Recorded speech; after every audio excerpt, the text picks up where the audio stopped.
Good morning 5th standard. Welcome back to ENVT class. நம்ம yesterday கிளாஸில் பார்த்தீங்கன்னா ENVTயில் environmental sanitation அப்படின்ற ஒரு எக்ஸசைஸை ஃபஸ்ட் ஹாஃப் மட்டும் கம்ப்ளீட் பண்ணோம். ஸோ இப்போ இன்றைக்கி நம்ம பார்க்க போகிறோம்.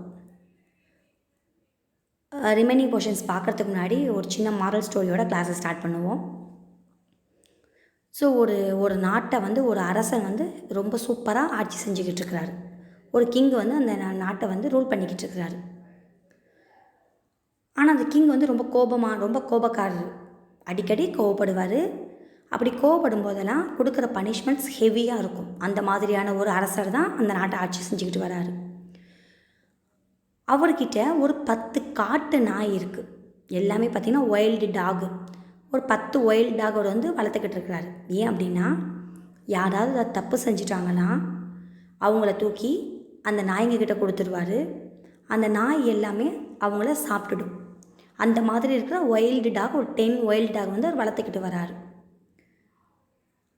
அந்த கிங்கு வீட்டில் ஒரு சமையல்காரர் இருக்கார். அந்த சமையல்காரர் பார்த்திங்கன்னா கிட்டத்தட்ட ஒரு 10 இயர்ஸாக அவர் கூடவே இருந்தவர். அவருக்கு பிடிச்சது எல்லாம் செஞ்சு கொடுத்தவர். கிங்குக்கு பிடிச்சது எல்லாமே அந்த சமையல்காரர் குக் பண்ணி கொடுத்துருக்குறாரு. கிங்கு எப்பப்போ என்னென்ன வேணும்னு சொல்லுவாரோ அது எல்லாமே அந்த சமையல்காரருக்கு தெரியும். ஸோ எல்லாத்தையுமே கரெக்டாக செய்கிறவர் தான் அந்த சமையல்காரர், அந்த குக்கு. அந்த குக் ஒன் டைம் என்ன பண்ணிட்டார் அப்படின்னா, ஒரு சின்ன தப்பு பண்ணிட்டார். நம்ம கிங்குக்கு தான் உங்களுக்கு தெரியுமே, கிங்குக்கு சின்ன தப்பு செஞ்சால் கூட பிடிக்காது, பயங்கரமாக கோவப்படுவார். அதனால் குக் மேலே கிங்கு ரொம்ப கோவப்பட ஆரம்பிச்சிட்டார். பயங்கரமாக கோவப்பட்டுட்டு இவனை தூக்கி நாய்க்கிட்ட போட்டுருங்க அப்படின்னு சொல்லிட்டு மினிஸ்டர்ஸ்ட்டு ஆர்டர் கொடுத்துட்டார். உடனே என்ன பண்ணுறாங்க, மினிஸ்டர்லாம் இவர் அரெஸ்ட் பண்ணி கொண்டு போய் நாய்க்கிட்ட கூட்டு போகிறதுக்கு வராங்க. அப்போ அந்த குக் சொல்கிறார், சமையல்காரர் சொல்கிறாரு, அரசே எனக்கு ஒரு 10 நாள் மட்டும் அவகாசம் கொடுங்க, எனக்கு ஒரு 10 டேஸ் மட்டும் எனக்கு அவகாசம் கொடுங்க, அதுக்கப்புறம் நீங்கள் என்ன வேணாலும் பண்ணிக்கோங்க என்ன அப்படின்னு சொல்லிட்டு ரொம்ப ரெக்வஸ்ட் பண்ணி கேட்டுக்கிறாரு. அதே மாதிரி என்ன பண்ணிட்டார் அப்படின்னா, கிங்கும் 10 டேஸ்க்கு அப்புறம் இவனை கொன்னுடலாம், இப்போ இவனை விட்டுருங்க அப்படின்னு சொல்லிட்டு விட்டுட்டார்.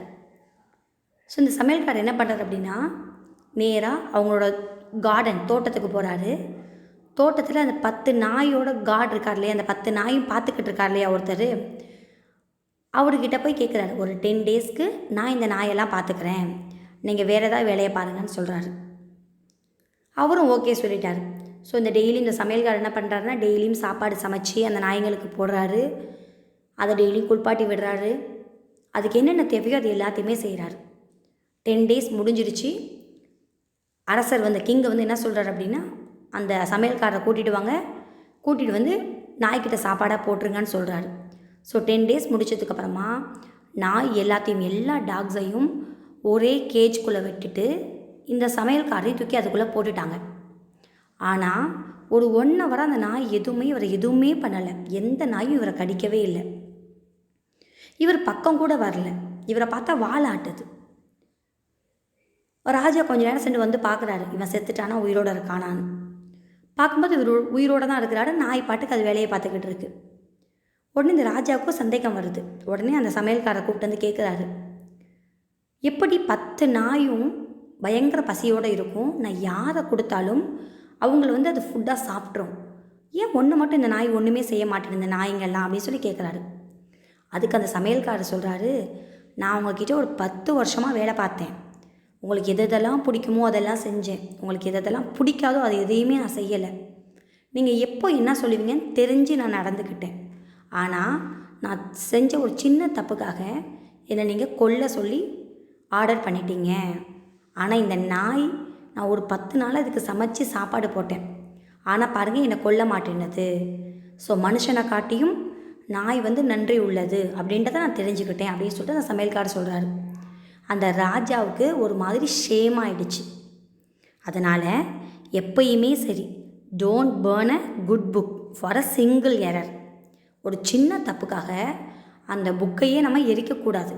ஒரு சின்ன தப்புக்காக அந்த பர்சனையே நம்ம அவாய்ட் பண்ணக்கூடாது. எல்லாருக்குமே எரர் அப்படின்றது லைஃப்பில் வரும். அதை திருத்திக்கிட்டு நம்ம என்ன பண்ணிக்கணும், எல்லா மிஸ்டேக்ஸையும் கிளியர் பண்ணி ரெக்டிஃபை பண்ணிக்கணும். சரியா?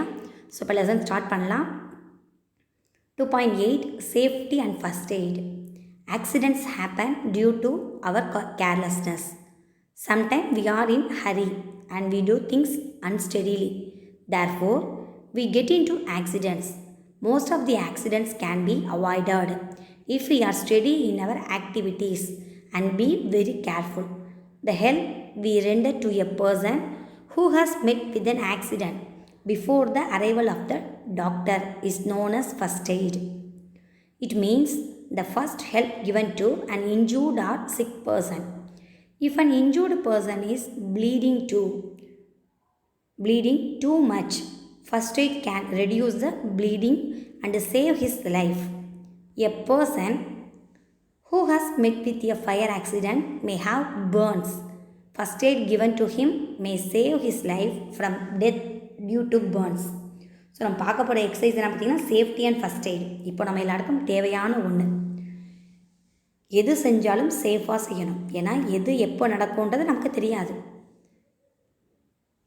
நல்லா தான் இருக்கிறாங்க, திடீர்னு பார்த்திங்கன்னா அந்த வீட்டில் இருந்தவங்களாம் இறந்துட்டாங்கன்னு சொல்கிறாங்க. கேட்டால் ஏசி பர்ஸ்ட் ஆகிடுச்சுன்றாங்க, ஃப்ரிட்ஜு வெடிக்குது. ஸோ இந்த மாதிரி எது வேணாலும் எப்போ வேணாலும் நடக்கலாம். ஏன்னா நம்ம யூஸ் பண்ணுற திங்ஸோட குவாலிட்டி அந்த லெவலில் இருக்குது. அதனால் நம்ம எல்லாரும் ஃபஸ்ட் எய்டு ஃபஸ்ட்டு தெரிஞ்சு வச்சுக்கணும். ஃபஸ்ட் எய்ட் அப்படின்னா என்ன அப்படின்னா, அன்எக்ஸ்பெக்டடாக நமக்கு நடக்கிற ஒரு ஆக்சிடெண்ட்டுக்கு, ஏதோ ஒரு இன்ஜூருக்கு கொடுக்குற ஃபஸ்ட்டு ஹெல்ப்புக்கு பேர் தான் ஃபஸ்ட் எய்டு. ஒருத்தன் கீழே விழுந்துட்டால் என்ன பண்ணுறோம்? உடனே போய் அவனை தூக்கி தண்ணி குடிக்க கொடுக்குறோம். அதுதான் ஃபஸ்ட் எய்டு. ஒருத்தன் காலில் ரத்தம் வருதுன்னா என்ன பண்ணுவோம்? டேப்பை திறந்து ஃபுல்லாக நல்லா வாட்டர் டேப்லேருந்து வர வாட்டரில் அந்த காலை காமிப்போம். அதுதான் ஃபஸ்ட் எய்டு. காலில் முள் குத்திடுச்சுன்னா என்ன பண்ணுவோம்? முள்ளை தூக்கி போட்டுட்டு அந்த இடத்துல ஒரு ஆயின்மெண்ட்டோ ஏதோ ஒன்று வைப்போம். அதுதான் first aid. So injured person or sick பர்சனுக்கு பண்ணுற ஃபஸ்ட்டு ஹெல்ப்புக்கு பேர் தான் ஃபஸ்ட் எய்டு. ஸோ இந்த பீரியடில் இப்போது நம்ம வாழ்கிற லைஃப்பில் நிறைய ஆக்சிடெண்ட்ஸ் நடக்குது. ஏன்னா எங்கே பார்த்தாலும் வெஹிக்கிள்ஸ் அதிகமாகிடுச்சு. அப்போ எல்லோரும் என்ன பண்ண ஆரம்பிச்சிட்டாங்க அப்படின்னா, போக வேண்டியது இருக்குது, ரொம்ப ஹரிபரியில் போகிறாங்க, வேக வேகமாக போகிறாங்க, டைம் கீப்பப் பண்ணுன்றதுக்காக ரொம்ப குயிக்காக போகிறாங்க. அப்படின்னும் போது ஸ்பீடாக போக வேண்டியது இருக்குது. ஸோ அப்போ நமக்கு தெரியாமல் அன்எக்ஸ்பெக்டடாக ஆக்சிடெண்ட்ஸ் ஆகிடுது.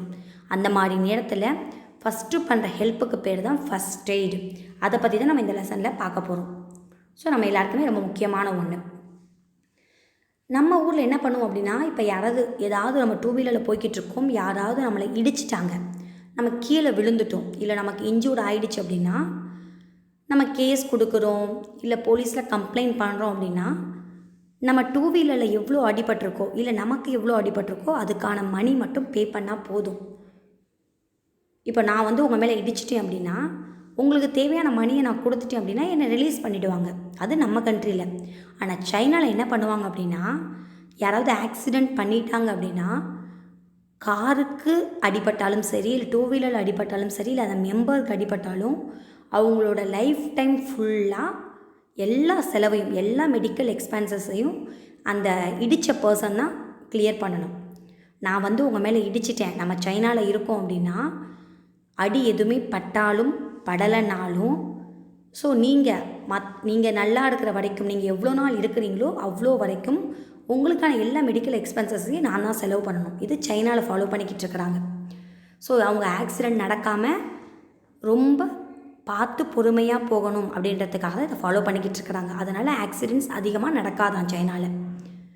நெக்ஸ்ட் பாருங்கள் 2.8.1 causes of fire accidents. Fire is very useful to us, but it should not be allowed to get out of control. If fire is uncontrollable, it may cause great damages. The main cause for fire accident is carelessness. A child who overturns boiling water will get badly hurt with steam and boiling water. A woman cooking food by being very close to the fire may have her dress catch fire. Women must keep their dress away from the fire. They should not wear terylene or nylon sarees while cooking near the fire. Nylon and other synthetic materials will catch fire easily. Children who play with matchsticks may get into fire accident. During the festivals like Deepavali and Christmas, children use firecrackers. Due to carelessness, they may burn themselves. or cause other things to burn. A person may light his cigarette and throw off a burning cigarette wick. They may fall on dry grass or leaves, which may easily catch fire and burn. If the electric wiring in the house is defective, short circuit may occur. Due to short circuit, fire may be caused. இது வரைக்கும் first meaning சொல்லிடலாம். Fire accidents காசஸ்னால் reason. Fire ஆக்சிடென்ட்ஸ்க்கு என்னென்ன reason அப்படின்னு சொல்லி கொடுத்துருக்குறாங்க. So fire நமக்கு ரொம்ப ரொம்ப யூஸ்ஃபுல் ஆனது தான். ஆனால் ஃபயரில் நம்ம ஒர்க் பண்ணும்போது, அடுப்புக்கிட்ட வேலை செய்யும்போது நம்ம ரொம்ப கேர்ஃபுல்லாக இருக்கணும். நம்ம அடுப்பை பற்ற வச்சுட்டு நம்ம பாட்டுக்கு அந்த பக்கம் இந்த பக்கம் போனோம்னா டக்குன்னு நம்ம மேலேயே ஃபயர் பிடிக்க சான்சஸ் இருக்குது. அதனால் ரொம்ப கேர்ஃபுல்லாக நம்ம ஃபயர்கிட்ட ஒர்க் பண்ணணும்னு சொல்கிறாங்க. ஏதாவது ஒரு குழந்தை இருக்குது அப்படின்னா, சுடு தண்ணி மம்மி தூக்கிட்டு வந்துக்கிட்டு இருக்கும்போது ஆப்போசிட்டில் வந்துடுச்சு அப்படின்னா மேலே பற்றும். அப்போ என்ன ஆகிடும், உடம்பு எல்லாமே வெந்துடும். அது கொதிக்க கொதிக்க தண்ணி இருக்கும்போது நம்ம உடம்பு ஃபுல்லாக வெந்துடும். இல்லை சாம்பாரோ ரசமோ மம்மி கொண்டு வராங்க அப்படின்னா டக்குன்னு சில்ட்ரன் விளையாடுற குழந்தைங்க ஓடி வந்துட்டீங்க அப்படின்னா மேலே பட்டுடும். ஸோ அதனால் தேவையில்லாத இன்ஜூர் நம்ம பாடி ஃபுல்லாக வந்து நிறைய ஊண்டு வர சான்சஸ் இருக்குது. அப்போ அந்த மாதிரி டைமில் நம்ம என்ன பண்ணணும் அப்படின்னா ரொம்ப கேர்ஃபுல்லாக இருக்கணும் அப்படின்னு சொல்கிறாங்க. ஸோ கிச்சனில் ஒர்க் பண்ணும்போது நம்ம terylene dress, nylon sarees wear பண்ணக்கூடாது. சாரிமா, பிக்சர் மிஸ் வந்து போட மறந்துட்டேன். இதுக்கான ஆன்சர் தி ஃபாலோயிங் நடத்தும்போது நைலான் டெரிலினுக்கு பிக்சர் போடுறேன், ஓகேவா? ஸோ மம்மி வியர் பண்ணியிருப்பாங்க சாரீ, டச் பண்ணி பார்த்தீங்கன்னா ரொம்ப சாஃப்டாக இருக்கும், வெல்வெட் மாதிரி இருக்கும். அதுதான் நைலான் அண்ட் டெரிலின். அந்த மாதிரி சாரீ வியர் பண்ணிவிட்டு நம்ம குக் பண்ணோம் அப்படின்னா சப்போஸ் ஏதாவது ஃபயர் ஆகிடுச்சுன்னா நம்ம உடம்பு ஃபுல்லாக அது ஒட்டிக்கும். அதுக்கப்புறம் அதை எடுக்கவே முடியாது, உடம்பு ஃபுல்லாக புண்ணு வந்துடும். அதனால் என்ன சொல்கிறாங்க அப்படின்னா, கிச்சன் ஒர்க் பண்ண போகிறீங்க அப்படின்னா நைலான் ட்ரெஸ்ஸோ சிந்தட்டிக் ட்ரெஸ்ஸோ இல்லாட்டினா டெரிலின் சாரீஸோ வியர் பண்ணாதீங்க, காட்டன் மட்டும் வியர் பண்ணுங்க அப்படின்னு சொல்கிறாங்க. நிறைய குழந்தைங்க என்ன பண்ணுதுன்னா மேட்ச் ஸ்டிக், இப்போ நீங்களே விளையாடுவீங்க, தீக்குச்சி இருக்கு இல்லையா, மேட்ச் ஸ்டிக்கை வச்சு விளையாண்டுட்டு இருக்கிறீங்க. அப்படி விளையாடும் போதும் ஃபயர் ஆக்சிடெண்ட் நடக்கிறதுக்கு சான்சஸ் இருக்குது. ஸோ அதெல்லாம் பார்த்து நீங்கள் தான் கேர்ஃபுல்லாக இருக்கணும். அடுத்து ஃபெஸ்டிவல் சீசனில் நம்ம அடிக்கடி சொல்லுவோம், தீபாவளிக்கு என்ன சொல்லுவோம் அப்படின்னா, நீங்கள் கிராக்கர்ஸ் யூஸ் பண்ணும்போது பக்கத்தில் 1 பக்கெட் ஆஃப் வாட்டர் வச்சுக்கோங்க, செப்பல்ஸ் போடாமல் போய் கிராக்கர்ஸ் யூஸ் பண்ணாதீங்கன்னு சொல்லுவோம். ஏன்னா ஃபயர் ஆகிடும். நம்ம ஸ்கூல் அண்ணாவே பார்த்திங்கன்னா எல்லா கிராக்கர்ஸையும் ஒன்றா சேர்த்து பற்ற வச்சுருக்கான். அப்போ அது ரொம்ப பயங்கரமாக வெடித்து அவன் கையில் அடிபட்டுருச்சு. ஸோ இதெல்லாம் ஆகக்கூடாதுன்றதுக்காக தான் உங்களுக்கு நிறைய நாங்கள் இன்ஸ்ட்ரக்ஷன்ஸ் கொடுக்குறோம். சில பேர் என்ன பண்ணுவாங்க, சிகரெட் ஸ்மோக் பண்ணுவாங்க. ஸ்மோக் பண்ணக்கூடாதுப்பா, அது இருக்கிறதுலேயே ரொம்ப ரொம்ப ரொம்ப ரொம்ப ரொம்ப கெட்ட விஷயம். அவங்களுக்கு மட்டும் இல்லை, அவங்கள சுற்றி இருக்கவங்களுக்கும் அது கெட்டது. யாரெல்லாம் ஸ்மோக் பண்ணுறாங்களோ கண்டிப்பாக வித்தின் 10 இயர்ஸ்க்குள்ளே அவங்க கண்டிப்பாக இறந்துருவாங்க, ஒன்றுமே பண்ண முடியாது. ஸோ யாராவது உங்களுக்கு தெரிஞ்சவங்க ஸ்மோக் பண்ணாங்கன்னா அவங்கக்கிட்ட ரெக்வஸ்ட் பண்ணி சொல்லுங்கள். நீங்கள் சொன்னால் யாராக இருந்தாலும் கேட்டுப்பாங்க. ஸ்மோக் பண்ணாதீங்க, இது உடம்புக்கு நல்லது இல்லைன்னு சொன்னால் அவங்க உடனே அதை கேட்டுப்பாங்க. ஸோ அதனால் அவங்கக்கிட்ட கொஞ்சம் அட்வைஸ் பண்ணுங்கள். ஸோ ஸ்மோக் பண்ணுறவங்க ஸ்மோக் பண்ணிவிட்டு அதை எங்கேயாவது த்ரோ பண்ணிட்டாங்கன்னா அது ஒரு ட்ரை லீஃப் மேலேயோ இல்லை பேப்பர்ஸ் மேலேயோ பிடிச்சா அதிலேருந்து ஃபயர் ஆக்சிடென்ட்ஸ் நடக்கிறதுக்கு சான்சஸ் இருக்குது. ஸோ நம்ம ஃபயர் யூஸ் பண்ணும்போது எப்போயுமே ரொம்ப கேர்ஃபுல்லாக யூஸ் பண்ணணும் அப்படின்னு சொல்கிறாங்க. நெக்ஸ்ட் பாருங்கள், வி ஹாவ் டு பி, அதில் கன்டினியூ பண்ணுறேன். We have to be very careful to avoid the fire accidents. Do not place the kerosene bottle or tin very near the burning stove. Do not pour kerosene into the stove while the stove is burning. Kerosene vapor may easily catch fire. While using gas stove, the gas must be turned off before leaving. While using electric stove, the current must be switched off before leaving the kitchen. If your clothes catch fire, you have to roll on the ground to put the fire.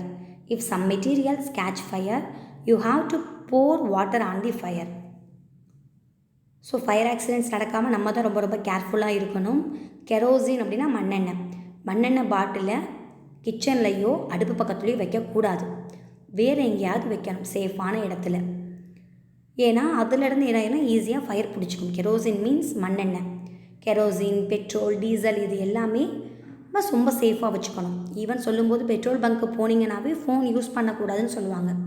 So ஃபோனோட race வந்து அந்த petrol பங்க்கில் இருக்கிற ரேஸோடு சேரும்போது plus into minus ஆகி உடனே அந்த இடமே வந்து வெடிக்கிறதுக்கு சான்சஸ் இருக்கான்.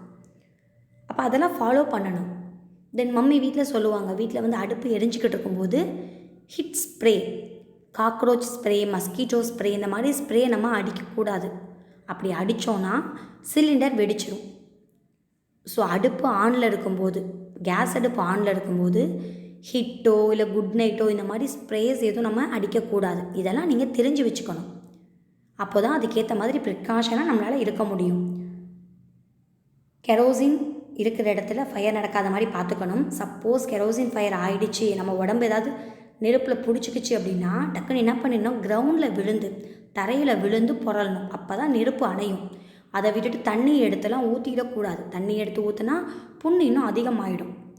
ஸோ மம்மி என்ன பண்ணுவாங்க, குக் பண்ணிக்கிட்டு இருப்பாங்க. குக் பண்ணும்போது சம்டைம்ஸ் கையை சுட்டுப்பாங்க. அப்போ புண்ணாயிடும். அந்த மாதிரி நேரத்தில் நீங்கள் என்ன பண்ணணும் அப்படின்னா, புண் ஆயிடுச்சு அப்படின்னா அது ஆகாமல், சுட்ட உடனே ஆகாமல் தடுக்கிறதுக்கு அந்த இடத்துல வந்து இட்லி பேட்டர், இட்லி மாவு வச்சிங்கன்னா கொப்பளிக்காது. இல்லைன்னா டூத் பேஸ்ட்டு, நீங்கள் பல்லுக்கு விளக்குறீங்க இல்லையா, டூத் பேஸ்ட், அது வச்சிங்கனாலும் கொப்பளிக்காது. ஸோ நீங்கள் அப்போ அதை ஃபாலோ பண்ணலாம். அடுப்பில் குக் பண்ணிக்கிட்டு இருக்கும்போது கையில் ஏதாவது சுட்டுருச்சுன்னா டக்குன்னு இட்லி பேட்டர் அந்த இடத்துல வச்சிடலாம். அப்படி இல்லைன்னா டூத் பேஸ்ட்டை வைக்கலாம். அப்போ அது கொப்பளிக்காமல் இருக்கும். மம்மி வந்து கட் பண்ணிக்கிட்டு இருக்கிறாங்க வெஜிடபிள்ஸை, அப்போ கை ஏதாவது தெரியாமல் கட் ஆகிடுச்சு அப்படின்னா நீங்கள் நல்லா வாட்டரை ஃபுல்லாக ஓப்பன் பண்ணி விட்டுட்டு டேப்பில் காமிச்சணும். டேப் வாட்டரில் சில பேருக்கு நின்றுடும், சில பேருக்கு அப்பையும் நிற்கலை அப்படின்னா உங்களோட ஹேண்டை ஹெட்டுக்கு மேலே தூக்கிடணும். ஹேண்ட்ஸ்அப் பண்ணிடணும். எந்த கையில் அடிபட்டுச்சோ அந்த கையை ஹேண்ட்ஸ்அப் பண்ணிட்டீங்க அப்படின்னா பிளட்டு கொஞ்ச நேரத்தில் அந்த ப்ளீடிங் நின்றுடும். ஏன் அப்படின்னா பிளட் சர்க்குலேஷன் பிரெயின் வரைக்கும் தான் இருக்கும், அதுக்கு மேலே போகாது. அப்போ நீங்கள் ஆட்டோமேட்டிக்காக கையை தூக்கும்போது அந்த இடத்துல பிளட் வந்து பாஸ் ஆகாது, சர்க்குலேட் ஆகாது. ஸோ அந்த பிளட்டு அந்த இடத்துல லீக் ஆகாமல் அப்படி நின்றுடும். ஸோ நமக்கு ஏதாவது கட் ஆகிடுச்சு, கையோ ஏதோ இந்த இடத்துல கட் ஆகிடுச்சுன்னா தலைக்கு மேலே தூக்கி பிடிச்சிக்கணும். அப்போ ரத்தம் வர்றது நின்றுடும். சப்போஸ் வேறு எங்கேயாவது அடிபட்டுருச்சு, காலில் அடிபட்டுச்சுன்னா காலை தூக்கிட்டே நிற்க முடியாது இல்லையா. அப்போ காலில் அடிபட்டுச்சுன்னா என்ன பண்ணலாம், டேப் வாட்டரில் காமிச்சிட்டு நிற்கலை, அப்பையும் நிற்கலைன்னா நல்லா ஒரு வெட் கிளாத், ஈரமான துணி எடுத்து அந்த ஊண்டில் சுற்றிடணும். சுற்றிட்டோம் அப்படின்னா கொஞ்சம் நேரத்தில் என்ன ஆகிடும்னா பிளட்டு நின்றுடும். ஸோ எதெல்லாம் ஃபஸ்ட்டு பண்ணணுமோ அதெல்லாம் நம்ம கரெக்டாக செய்யணும். இந்த மாதிரி ஃபஸ்ட்டு பண்ணுற ஹெல்ப்புக்கு பேர் தான் ஃபஸ்ட் எய்டு. அதுக்கு பேர் தான் ஃபஸ்ட் எய்டு. அடுத்து என்ன பண்ணணும் அப்படின்னா, ஒவ்வொரு டைம் கிச்சனை குக் பண்ணி முடிச்சுட்டு வெளியில் வரும்போதும் கேஸ் அடுப்பை ஆஃப் பண்ணிவிட்டு கீழே சிலிண்டரையும் நம்ம ஆஃப் பண்ணிடணும். ஓகேவா? சரி, இப்போ ஒரு சின்ன இன்ஃபர்மேஷன் ஒன்று தெரிஞ்சுக்கலாம். நீங்கள் என்ன பிக்சரில் பார்த்துக்கிட்டு இருக்கிறீங்க, பட்டன். என்னது இது? பட்டன். இந்த பட்டன் இல்லாமல் நம்ம யாரும் என்ன போட முடியாது, ஷர்ட் எதுவுமே நீங்கள் வியர் பண்ணவே முடியாது, ட்ரெஸ்ஸஸ் எதுவுமே வியர் பண்ண முடியாது. எல்லா ட்ரெஸ்ஸஸ்லேயும் பட்டன் இருக்கும். இந்த பட்டனை ஃபஸ்ட்டு யார் இன்ட்ரடியூஸ் பண்ணா அப்படின்னா மொகல்ஸ் தான் பட்டன் அப்படின்ற ஒன்றை இன்ட்ரடியூஸ் பண்ணாங்க. ஸோ மொகல்ஸ் தான் என்ன பண்ணாங்க, பட்டன்ற ஒன்றை இன்ட்ரடியூஸ் பண்ணாங்க. அந்த பட்டனை வச்சு ஷர்ட்டில் தைக்கலாம் அப்படின்றத இன்ட்ரடியூஸ் பண்ணது சைனா பீப்புள். ஸோ சைனாவில் பார்த்தீங்க அப்படின்னா ஒருத்தர் இருந்தார். அவர் பேர் கொஞ்சம் நேரத்துக்கு அப்புறம் சொல்கிறேன். இவர் தான் அவர், எல்லா இடத்துலையும் பார்த்துருப்பீங்க அவரை. ஸோ சைனாவில் என்ன பண்ணாங்க அப்படின்னா நிறையா வந்து நிறைய பேர் ரூல் பண்ணிக்கிட்டு இருந்தாங்க. அப்போ அரசர் ஆட்சி, ராஜாக்களோட ஆட்சி. மக்கள் ஏதாவது சின்ன தப்பு செஞ்சாலும் ரொம்ப கொடுமைப்படுத்த ஆரம்பித்தாங்க. அதாவது தண்டனை, பனிஷ்மெண்ட்லாம் ரொம்ப ஹெவியாக இருந்தது. அதை தாங்கிக்க முடியாமல் மக்கள் எல்லாரும் அழுது புலம்பிக்கிட்டு இருந்தாங்க, கடவுளை வேண்டுனாங்க. ஆண்டவரே, எப்போ எங்களோட நிலைமையெல்லாம் மாறும், எங்களை காப்பாற்ற யாரும் வரமாட்டாங்களா அப்படின்னு சொல்லிட்டு சைனா பீப்புள் எல்லாரும் வேண்டிக்கிட்டு இருக்கிறாங்க. அந்த நேரத்தில் அவங்களுக்கு வந்து என்ன ஒரு ஸ்பெஷல் அப்படின்னா, ஒரு அனிமல் வந்து ரொம்ப ஸ்பெஷலான அனிமல். அந்த அனிமல் வந்து வருது, யூனிகார்ன். அந்த அனிமல் பேர் என்னென்னா யூனிகார்ன். இதான் அந்த அனிமல். இந்த அனிமல் பற்றி மிஸ் நெக்ஸ்ட் கிளாஸில் சொல்கிறேன். இந்த யூனிகார்ன் வருது. யூனிகார்ன் வந்து என்ன சொல்லுது அப்படின்னா, அது மேலே வந்து ஒரு லெட்டர்ஸ், அது வாசகம் இருக்குது. என்னென்னா, ஒரு பளிங்கு போல், அதாவது மார்பிள் போல் ஒரு குழந்தை பிறக்கும். அந்த குழந்தை வந்து நம்மளோட மக்களோட நிலைமை எல்லாத்தையுமே சரி பண்ணிடுவான் அப்படின்னு சொல்லிட்டு யூனிகார்ன் வர இடத்துல அப்படியே வேர்டிங்ஸ் தெரியுது. கடவுளே வந்து சொன்ன மாதிரி அதை மக்கள் எல்லாரும் பார்த்து நம்புகிறாங்க.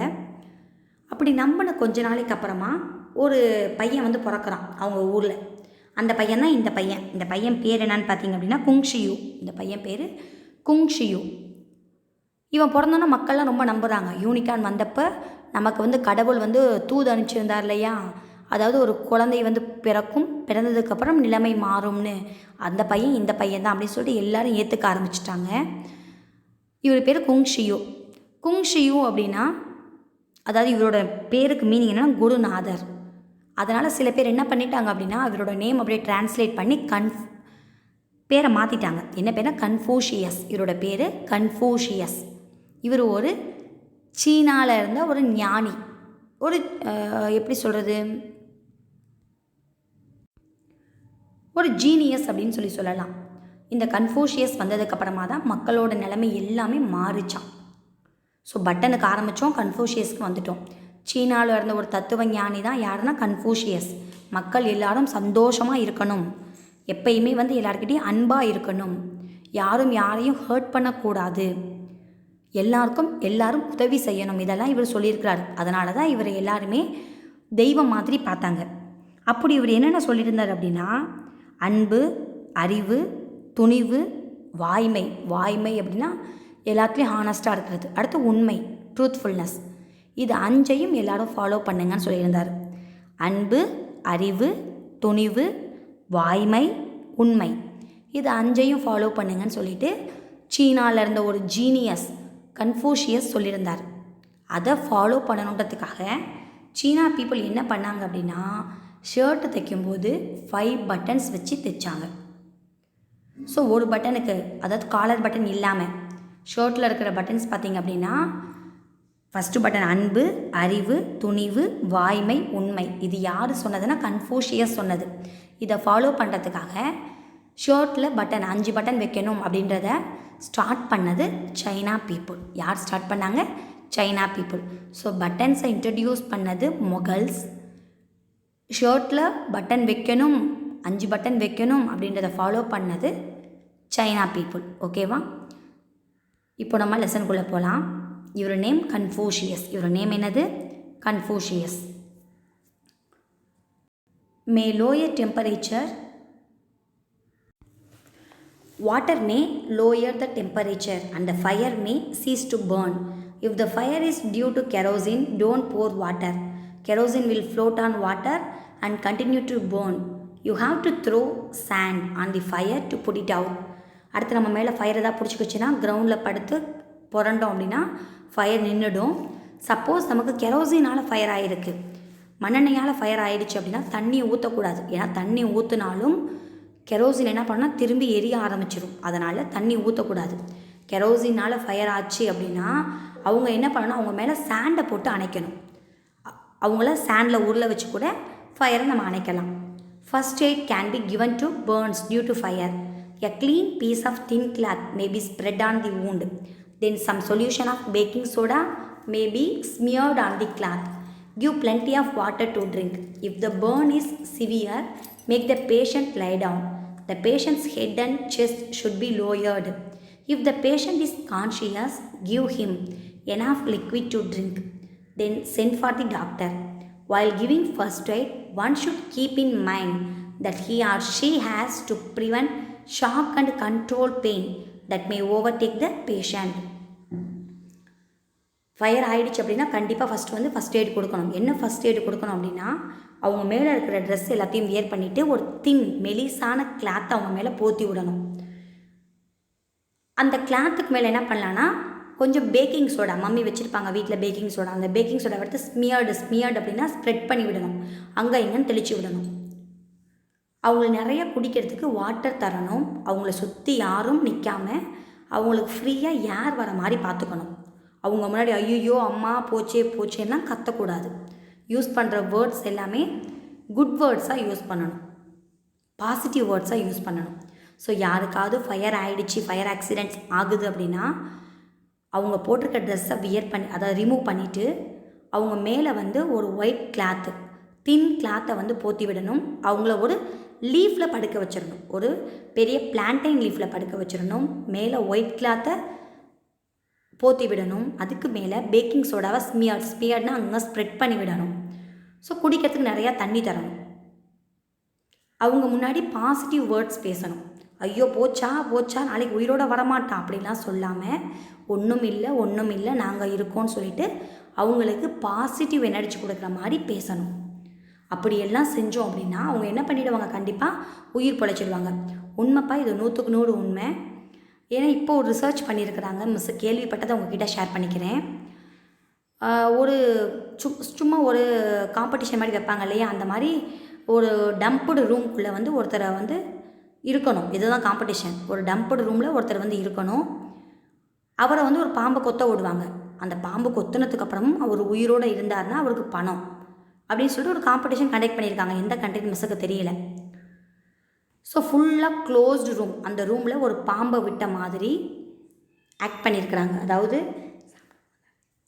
2 ரோப், ஒரு மேனை வந்து உள்ளே விட்டுட்டாங்க. ஸோ அவரோட கையில் 2 ரோப்பு, 2 சணல் கயிறை வந்து இருட்டான ரூம் அப்படின்னும் போது எதுவுமே தெரியாது இல்லையா, 2 சணல் கயிறில் குத்துற மாதிரி பண்ணிட்டாங்க. அப்போ அவர் என்ன நினச்சிக்கிட்டாருன்னா, பாம்பு வந்து நம்மளை கொத்திடுச்சு அப்படின்னு நினச்சிக்கிட்டாரு. ஸோ 2 டேஸ் ஃபுல்லாக அவர் அந்த ரூம்குள்ளேயே இருக்கிறாரு. 3rd டே பார்த்தா அவர் உயிரோடையே இல்லை. ஏன் அப்படின்னா, ஐயோ பாம்பு கடிச்சிருச்சு நினச்சி அவர் செத்துட்டார். ஆனால் அவர் கடித்தது பாம்பு கிடையாது, ஒரு சின்ன சணல் கயிறு தான். ஸோ அந்த மாதிரி அவங்க ரொம்ப டேஞ்சரஸ் சுச்சுவேஷனில் இருக்கும்போது அவங்கக்கிட்ட பேசுகிற வேர்ட்ஸ் பாசிட்டிவ் வேர்ட்ஸாக இருக்கணும். எந்த அடிபட்டாலும் சரி, நாங்கள் இருக்கிறோம், ஒன்றும் இல்லை, பயப்படாதீங்க, இந்த மாதிரி சொல்லணும். அதை விட்டு நம்மளும் பயமுறுத்துகிற மாதிரி பேசக்கூடாது. 2.8.2 Extensive and chemical burns.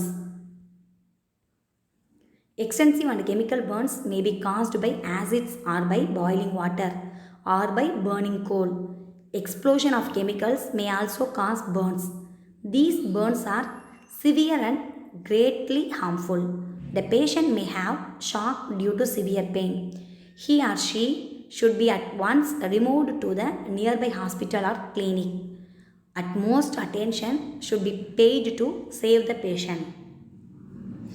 ஏதாவது கெமிக்கல்ஸ் எக்ஸ்டென்சிவ் அப்படின்னா அதை வெடிக்கிறது.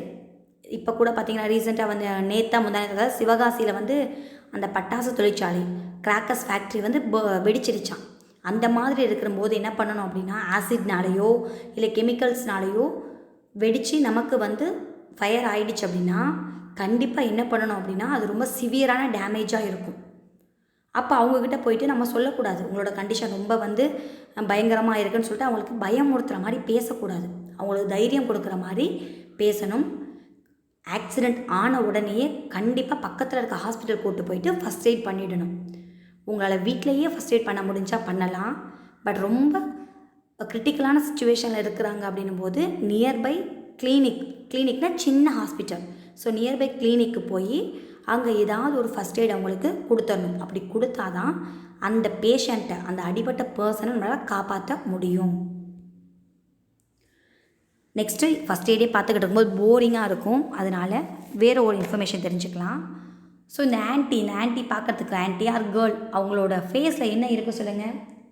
எல்லாருக்கும் ரொம்ப பிடிச்ச ஒன்று, மிஸ்ஸுக்கும் ரொம்ப பிடிக்கும். என்னென்னா அவங்க 2 கன்னத்துலேயும் குழி இருக்குது. அந்த குழிக்கு பேர் டிம்பிள்ஸ். அந்த குழிக்கு பேர் என்னது? டிம்பிள்ஸ். ஸோ யாருக்கெல்லாம் கன்னத்தில் குழி விழுதோ மம்மி சொல்லுவாங்க. இப்போ பிரபு அங்கிள் இருக்காங்க ஹீரோவா அப்படின்னா மம்மி சொல்லுவாங்க lucky. So luckiest person then Sam. ரொம்ப அழகாக இருக்கிறவங்களுக்கு தான் கன்னத்தில் குழி விழுவும் அப்படின்னு சொல்லி நம்ம கேள்விப்பட்டிருக்கோம். ஸோ நீங்களும் ஃபீல் பண்ணியிருந்திருப்பீங்க, நமக்கு வந்து இந்த மாதிரி வந்து டிம்பிள்ஸ் இல்லை அப்படின்னு சொல்லிட்டு feel பண்ணியிருந்திருப்பீங்க.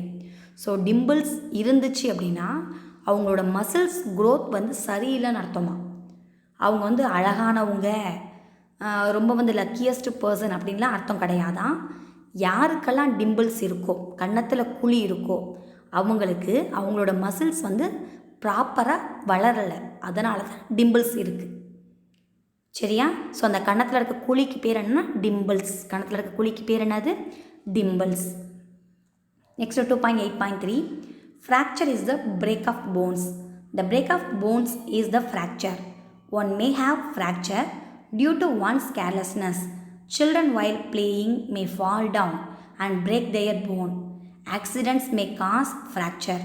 Old people while taking bath may slip and fall down and have a fracture.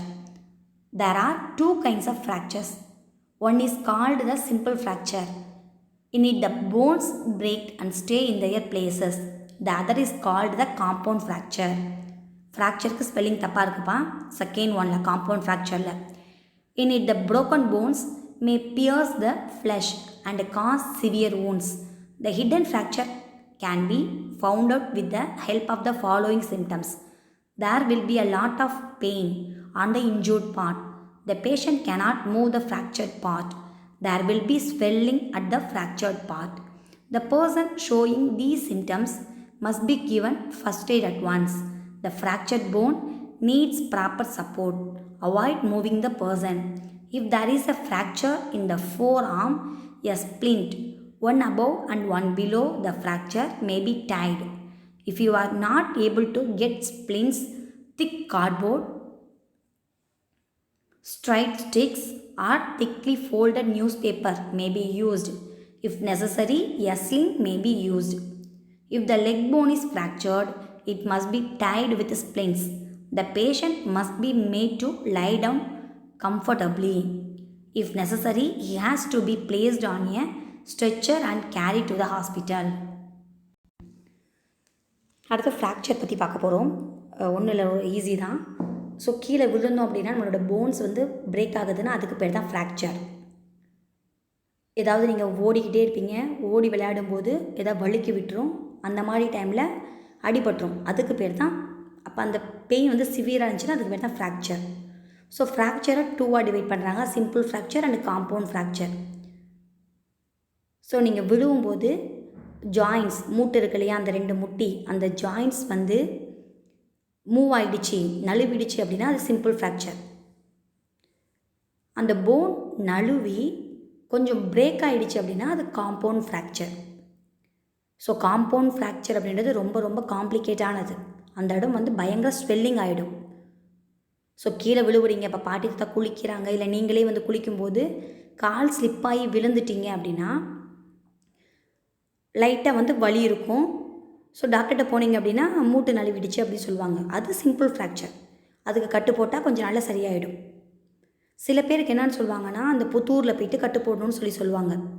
1 year 2 years கீழே பிளேட் வைப்பாங்க. அந்த போனே வந்து பிரேக் ஆகிடும். பிரேக் ஆகி அந்த இடத்த விட்டு மூவ் ஆகிடும். அதுக்கு பேர் காம்பவுண்ட் ஃப்ராக்சர். காம்பவுண்ட் ஃப்ராக்சர் ஆச்சுன்னா கண்டிப்பாக ஸ்வெல்லிங் இருக்கும், வீங்கிடும் அந்த இடமே. ஸோ அப்போ அவங்களுக்கு என்ன பண்ணுவாங்கன்னா சப்போர்ட் கொடுப்பாங்க. ஸ்ப்ளிண்ட் அப்படின்னா குச்சி, ஏதாவது குச்சி வச்சு சப்போர்ட் கொடுப்பாங்க. கையில் அடிபட்டுருச்சு, கையில் இருக்கிற எலும்பு வந்து நழுவிடுச்சு அப்படின்னா ஸோ கையில் மேலே ஒரு ஸ்டிக்கு, கீழே ஒரு ஸ்டிக்கு, இந்த பிக்சரில் இருக்கிற மாதிரி ஸ்டிக்கு கொடுத்து அதை சப்போர்ட் பண்ணுவாங்க. அப்படி ஸ்டிக்கு கொடுக்க முடியலன்னா கார்ட்போர்டுனா அட்டை, உங்களோட நோட்டு அட்டை இருக்கு இல்லையா, பைண்ட் பண்ண அட்டை, அந்த நோட்டு அட்டை மாதிரி இருக்கிற அட்டையை ஈவனாக ஸ்கேல் சைஸில் கட் பண்ணி மேலேயும் கீழேயும் கொடுத்து கட் பண்ணி வைப்பாங்க. ஸோ இந்த மாதிரி வச்சு சப்போர்ட் கொடுத்து அதை ஜாயின் பண்ணுவாங்க. அப்போ தான் என்ன ஆகும்னா அது ஜாயிண்ட் ஆகும்.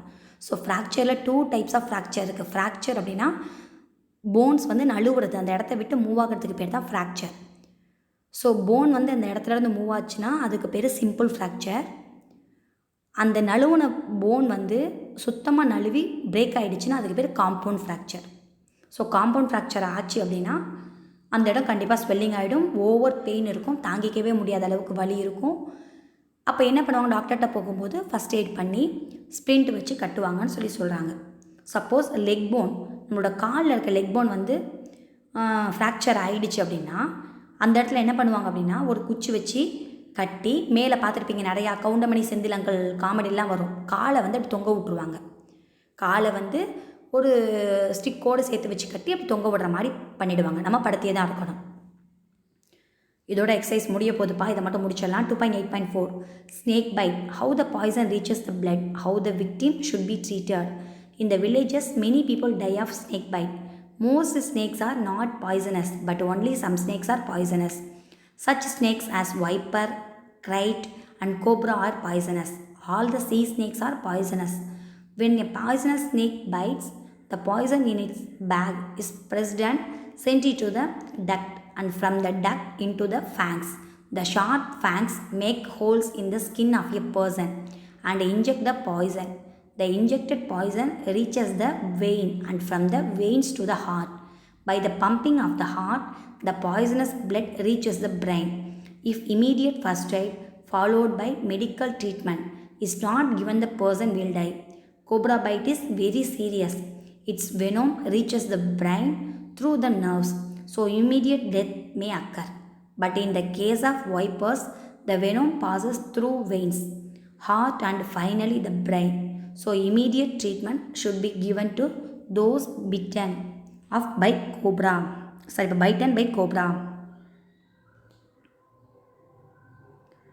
ஸ்னேக் பைட் பண்ணிச்சுன்னு தெரிஞ்சாவே என்ன பண்ணுவோம், சில பேர் மிஸ்ஸெல்லாம் அவ்வளோதான்ப்பா, ஏதாவது பூச்சி கடிச்சா கூட மிஸ்ஸெல்லாம் தாங்கிக்க முடியாது.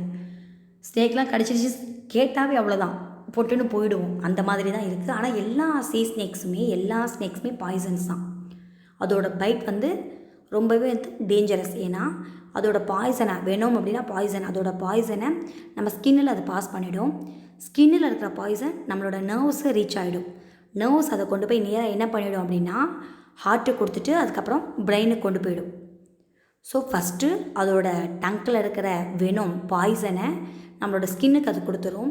ஸ்கின்னில் இருக்கிற பாய்சன் நர்வ்ஸ்க்கு பாஸ் பண்ணிவிடும். நர்வ்ஸ் அதை ஹார்ட்டுக்கு கொண்டு போகும். ஹார்ட்லேருந்து அது பிரெயினுக்கு போயிடும். அப்போ இமீடியட்டாக நம்ம டெட் ஆகிட வேண்டியது தான். ஸோ அதனால் இந்த மாதிரி ஸ்னேக் வந்து பைட் பண்ணிச்சு அப்படின்னா என்ன பண்ணிவிடுவாங்க அப்படின்னா அந்த பைட் பண்ண இடத்த வந்து நல்ல ஒரு டைட்டான ஒரு கிளாத்தை வச்சு கட்டிடுவாங்க. பிளட்டு வந்து அடுத்த இடத்துக்கு மூவ் ஆகாதபடி. அப்போ அந்த பாய்சன் பிளட் அதே இடத்துல இருக்கும். அப்போ அந்த பர்சனுக்கு உயிருக்கு ஆபத்து இருக்காது. நீங்கள் டிவிலாம் பார்த்துருப்பீங்க, நிறைய இடத்துல நிறையா ஃபிலிமில் காமிச்சிருப்பாங்க பாம்பு கடிச்சிச்சுன்னா என்ன பண்ணணும் அப்படின்னு. சில பேர் என்ன பண்ணுவாங்கன்னா அந்த பாம்பு கடியை வந்து கடித்து துப்புவாங்க. அந்த மாதிரிலாம் நம்மளால் செய்ய முடியாது.